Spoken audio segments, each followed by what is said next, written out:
প্রতি বছর 14ই ডিসেম্বর যখন আসে তখন আমাদের পরিবারের জীবনে একটি শোকাবহ দিন আসে। তার কারণ হচ্ছে এই যে আমাদের পরিবারের একজন ঘনিষ্ঠ সদস্য, যার নাম ইতিমধ্যেই বীর বিক্রম মেজর হাফিজ এখানে উচ্চারণ করেছেন, শহীদ গিয়াসউদ্দিন আহমদ, তিনি 1971-এর 14ই ডিসেম্বর ঘাতকের হাতে ঢাকা বিশ্ববিদ্যালয়ে প্রাণ দিয়েছিলেন। এবং সেই শোকাবহ স্মৃতি আমরা বয়ে বেড়াচ্ছি 53 বছর ধরে। এখানে বলা সঠিক হবে কিনা জানি না, আমার মায়ের অত্যন্ত ঘনিষ্ঠ ভ্রাতা,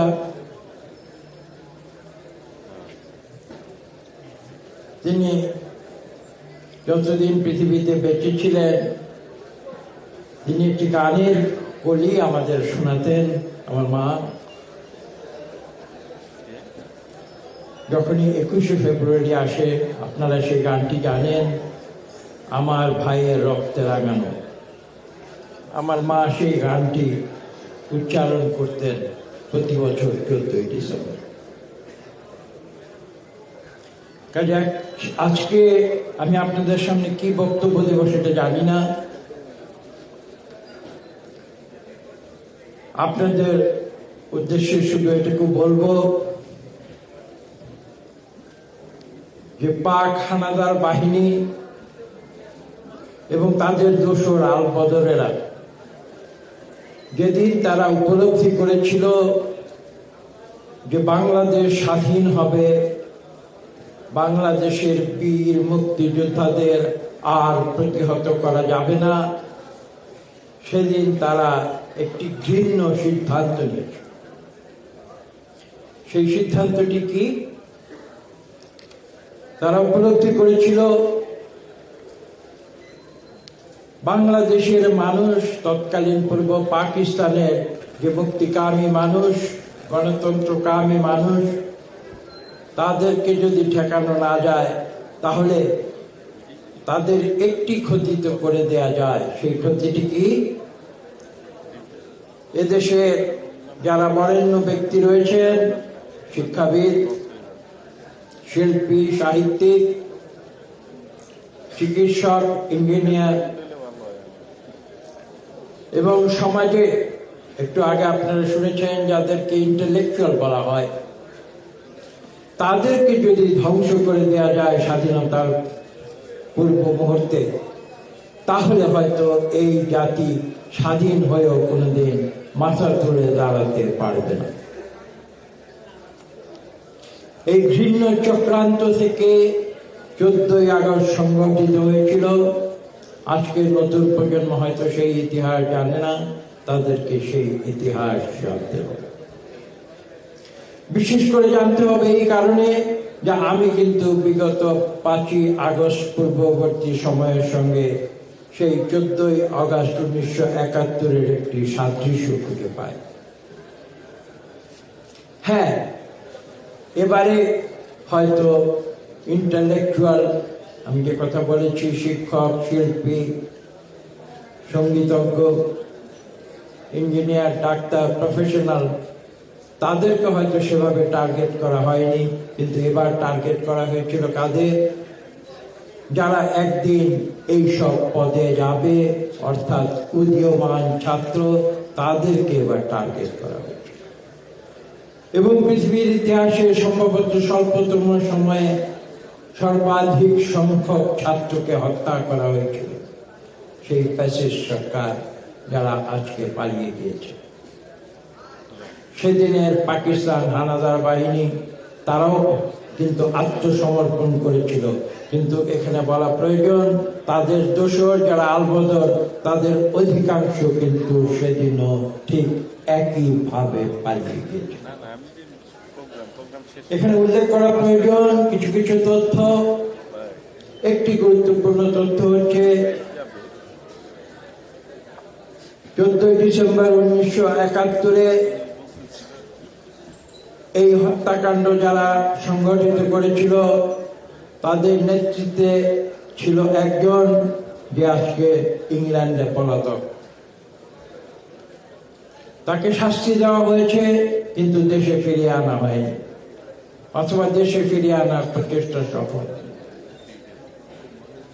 আমি বিশ্বাস করব আজকে অন্তর্বর্তীকালীন সরকার যদি তারা সত্যিকার অর্থে আজকের যে ছাত্র জনতা যাদের রক্তের বিনিময়ে আজকের দ্বিতীয় স্বাধীনতা অর্জিত হয়েছে, ঠিক একই কথা বিবেচনায় এনে যাদের রক্তের বিনিময়ে প্রথম স্বাধীনতা অর্জিত হয়েছিল সেই অপরাধীদের নতুন করে চিহ্নিত করে তাদেরকে আইনানুগ শাস্তির বিধান জানাতে হবে। আমি আজকে এই দাবি জানাব।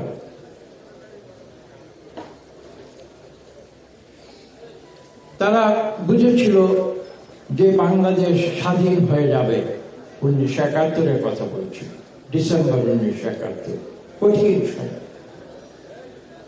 একদিকে ম্যাসাকার চলছে, অন্যদিকে মুক্তিযুদ্ধ চলছে, সর্বশেষ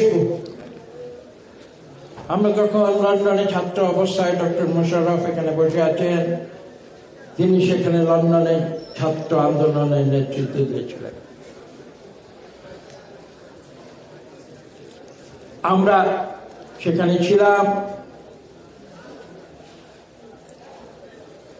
এবং আমরা কিন্তু মুক্তিযুদ্ধে যাবার সৌভাগ্য আমার হয়নি, কিন্তু লন্ডনের বুকে প্রতিবাদ করেছিলাম এবং সেই প্রতিবাদের কারণে আমার মেধাবৃত্তি তথা পাসপোর্ট বাজেয়াপ্ত করা হয়েছে।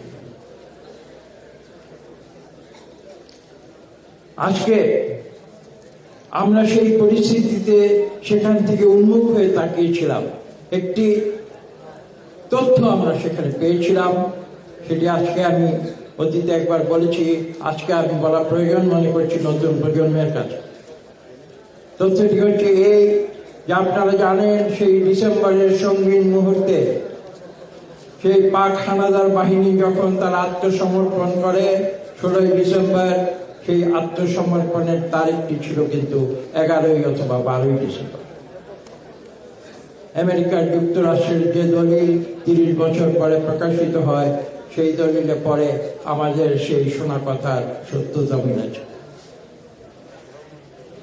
আমরা ব্যক্তিগতভাবে পারিবারিক দিক থেকে আমরা এখনো দুঃখ করে বলি, যদি 11 বা 12 ডিসেম্বর পাক হানাদার বাহিনী তারা মুক্তিযোদ্ধাদের হাতে যে আত্মসমর্পণের কথা ছিল জেনারেল ওসমানীর কাছে, এবং যে কোনো ষড়যন্ত্রের কারণে যে আত্মসমর্পণ জেনারেল ওসমানীর কাছে না হয়ে জেনারেল নিয়াজির কাছে হয়েছিল, সে কথা স্মরণ করে আমরা বলি যে যদি 11-12 ডিসেম্বর আত্মসমর্পণ হয়ে যেত, তাহলে হয়তো 14 ডিসেম্বরের মুক্তি যুদ্ধে সেই শহীদ বুদ্ধিজীবী যারা মুক্তিযুদ্ধের জন্য যারা জীবন দিয়েছেন, তারা হয়তো আজকে তাদের এভাবে পৃথিবী থেকে বিদায় নিতে হতো। আমি বক্তব্য দীর্ঘ করব না।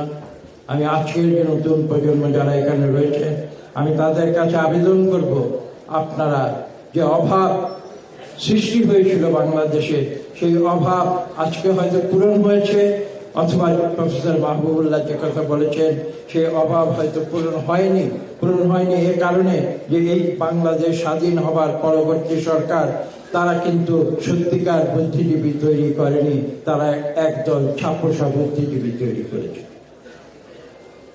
আমি আজকে নতুন প্রজন্মকে আমি তাদের কাছে আবেদন জানাবো, একজন শিক্ষক হিসেবে আবেদন জানাবো, তোমরা তোমাদের দায়িত্ব সঠিকভাবে পালন করেছো। তোমরা এদেশের দ্বিতীয় স্বাধীনতা তোমরা ছিনিয়ে এনেছো, যদিও আমরা তোমাদের পাশে ছিলাম, তোমাদের সঙ্গে ছিলাম, এবং বিগত কয়েক দশক ধরে আমরা কিন্তু সেই আন্দোলনে তোমাদের সঙ্গে যুক্ত ছিলাম। একথা সত্য, শেষ বিজয়টি তোমরা ছিনিয়ে এনেছো, কিন্তু এটাই যথেষ্ট নয়। বিজয় ছিনিয়ে আনার পরে তোমাদের আরো অনেক দায়িত্ব রয়েছে, এবং সেই দায়িত্ব পূরণে আমি তোমাদের একটি ছোট্ট উপদেশ দেব। তোমরা আগে নিজেদের দেশ পরিচালনার জন্য নিজেদের তৈরি করো। তোমরা ক্লাসরুমে ফিরে যাও। আমি জানি একথা বলা হয়তো অনেক আমার মুখে বড় কথা হবে, কিন্তু আমি সত্য কথা বলি, সঠিক যেটা মনে করি সেটা বলি। তোমরা ক্লাসরুমে ফিরে যাও। ভবিষ্যৎ বাংলাদেশ গড়ে তোলার জন্য তোমরা আগে নিজেদের তৈরি করো। তৈরি করে তোমরা বৃহত্তর জীবনে ফিরে আসো। অবশ্যই তোমরাই এই দেশ পরিচালনা করবে, কিন্তু তার জন্য সঠিক সময় বেছে নাও। আমি বিশ্বাস করি তাহলে 14ই ডিসেম্বর 71-এ যারা বাংলাদেশের জন্য, স্বাধীনতার জন্য জীবন দিয়েছিলেন, তারা তোমাদের মধ্যে তাদের সত্যিকার প্রতিনিধি খুঁজে পাবে। তোমাদের সবাইকে ধন্যবাদ।